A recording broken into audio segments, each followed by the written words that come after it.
ஓம் சாய்ராம். அனைவருக்கும் வணக்கம். இந்த பதிவில் நாம் பாபாவின் பக்தர் ஒருவருக்கு பாபா அவரது மகளின் திருமணத்தை எங்கனம் நடத்தி வைத்தார் என்ற ஓர் அற்புதத்தை தான் பார்க்க போகிறோம். திரு கோவிந்த் தாமோதர் பண்டிட் அப்படிங்கிறவர் ஒரு சின்ன கிராமத்தில் வசிச்சிட்ருக்காரு. இவருக்கு ஒரு மகள் இருக்காங்க. அந்த மகளுக்கு 2-3 ஆண்டுகளாக திருமணத்திற்காக வரன் பார்த்துட்ருக்காரு. இவர் எவ்வளவோ முயற்சி பண்ணுறாரு. ஆனாலும் ஒரு தகுந்த வரன் கிடைக்கல.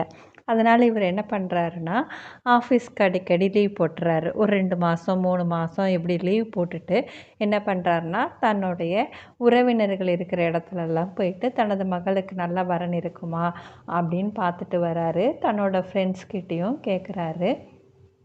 ஆனாலும் இவங்களுக்கு ஒரு சிறந்த மணமகன் கிடைக்கல. இவர் ரொம்ப வருத்தத்தில் இருக்கார். அப்படி இருக்கிற சூழ்நிலையில் தனது நண்பர் ஒருவரை பார்க்கறதுக்காக அவங்க வீட்டுக்கு போயிருக்காங்க. அவங்க பல விஷயங்களை பற்றி பேசிகிட்டே இருக்காங்க. அப்படி பேசும்போது மகாராஷ்டிராவில் வாழ்ந்துட்டுருக்கிற மகான்களை பற்றியும் பேச்சு வருது. அப்போ அவரது நண்பர் என்ன சொல்கிறாருன்னா, பாபாவை பற்றியும் அவரது புகழை பற்றியும் சொல்லிகிட்ருக்காரு. உடனே அவர் நண்பர் என்ன சொல்கிறாருன்னா, சரி நீ தான் உன் பொண்ணுக்கு மாப்பிள்ளை தேடிட்டுருக்கல, சரியாக கிடைக்கல இல்லையா, பாபாவட்ட வேண்டிக்கோ, 15 நாளைக்குள்ளே ஒரு நல்ல வரன் வந்துச்சுன்னா ஷீரடிக்கு வரேன்னு சொல்லி வேண்டிக்கோ அப்படின்னு சொல்லிட்டு இவரது நண்பர் சொல்கிறாரு. இந்த கோவிந்த்ராவும் என்ன பண்ணுறாரு, அதுக்கு ஒத்துக்கிறாரு. தனது மகளுக்கு திருமணம் கூடி வந்துச்சுன்னா ஷீரடிக்கு வரேன் அப்படின்னு சொல்லி பாபா கிட்ட பிரார்த்தனையும் பண்ணிக்கிறாங்க. இப்படி இருக்கும்போது திடீர்னு ஒரு நாள் ஹைதராபாத்லேருந்து ஒரு ஃபேமிலி இவங்க வீட்டுக்கு வராங்க. வந்தவங்க இவங்க பொண்ணு கேட்டு சம்மந்தம் பேசுகிறாங்க. 2 குடும்பத்துக்கும் ஒத்து போகவும் திருமணமும் அடுத்த வர முகூர்த்தத்திலேயே குறிச்சிடுறாங்க. இதை பார்த்து கோவிந்த்ராவுக்கு ரொம்ப மகிழ்ச்சி ஆகுது. பாபாவுக்கு நன்றி சொல்கிறாரு. இவர் நண்பர் என்ன சொல்கிறாரு, பாபா சொன்னபடியே 15 நாளைக்குள்ளார திருமணத்தை முடிச்சு கொடுத்துட்டார் இல்லையா, வா நம்ம ஷீரடிக்கு போயிட்டு வரலாம் அப்படின்னு சொல்லி நினைவுபடுத்தி கூப்பிடுறாரு.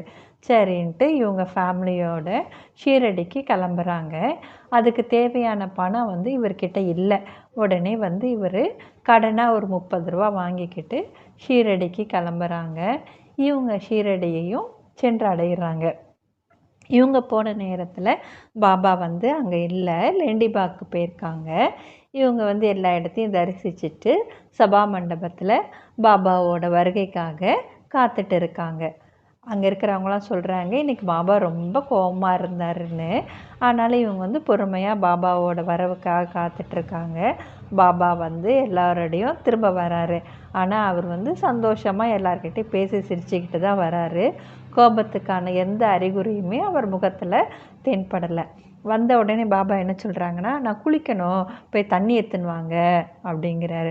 உடனே ஓடி போய் எல்லாரும் தண்ணி எடுத்துகிட்டு பாபாவோட கால்களை அலம்புறாங்க. இதை பார்த்து இந்த கோவிந்த்ராவ் என்ன பண்ணாருன்னா, ஓடி போய் பாபாவோட பாத தீர்த்தத்தை எடுத்து குடிச்சிட்டு சந்தோஷப்படுறாங்க. அதுக்கப்புறமேட்டு பாபாவுக்கு தேங்காய், வெற்றிலை, பாக்கு இவற்றோட ₹1 நாணயத்தையும் வச்சு பாபா கிட்ட கொடுத்து ஆசி வாங்கிக்கிறாரு. பாபா உடனே என்ன கேட்குறாரு, இன்னும் ₹1 கொடு அப்படின்னு சொல்லி கேட்குறாரு. கூட போயிருந்த நண்பர் தங்கிட்ட இருக்கிற ₹1 எடுத்து கொடுப்பா அப்படிங்கிறாரு. உடனே பாபா சொல்கிறாரு, இல்லை அவர் பேக்கெட்டில் ₹1 வச்சுருக்காரு, அந்த ₹1 கொடுக்க சொல்லு அப்படின்னு சொல்லி அந்த ₹1 கேட்டு வாங்கிக்கிறாரு. இவங்க போனப்போ பாபா என்ன சொல்கிறாருன்னா, நான் உனக்கு ₹30 கொடுக்கணும், நான் உன்கிட்ட கடன் பட்டிருக்கேன் அப்படிங்கிறாரு. இவங்க அங்கே தங்கியிருந்த நாட்களில் அடிக்கடி இந்த வார்த்தையை பாபா கோவிந்த்ராவ் கிட்ட சொல்கிறாரு, நான் உனக்கு கடன் பட்டிருக்கேன், நான் உனக்கு ₹30 கொடுக்கணும் அப்படின்னு சொல்கிறாரு. ஆனால் உண்மையில் இவங்க 2 பேருமே பாபா என்ன சொல்ல வராருங்கிறத நினச்சி ரொம்ப நன்றியுடையவர்களாக பாபா கிட்ட இருக்காங்க. என்னென்னா, இவர் ஷீரடிக்கு போகிறதுக்கு காசு இல்லைன்னு ₹30 கடன் வாங்கிட்டு போனார். அதை பாபா தன்னுடைய ஞானத்தால் தெரிஞ்சுக்கிட்டு அதை தான் சொல்லியிருக்காருங்கிறது இவங்களுக்கு புரியுது. இவங்க நல்லபடியாக பாபாவோட தரிசனத்தை பெற்று உதியையும் ஆசீர்வாதங்களையும் வாங்கிக்கிட்டு திரும்பவும் தன்னுடைய ஊருக்கே திரும்பி வராங்க. ஜெய் சாய்.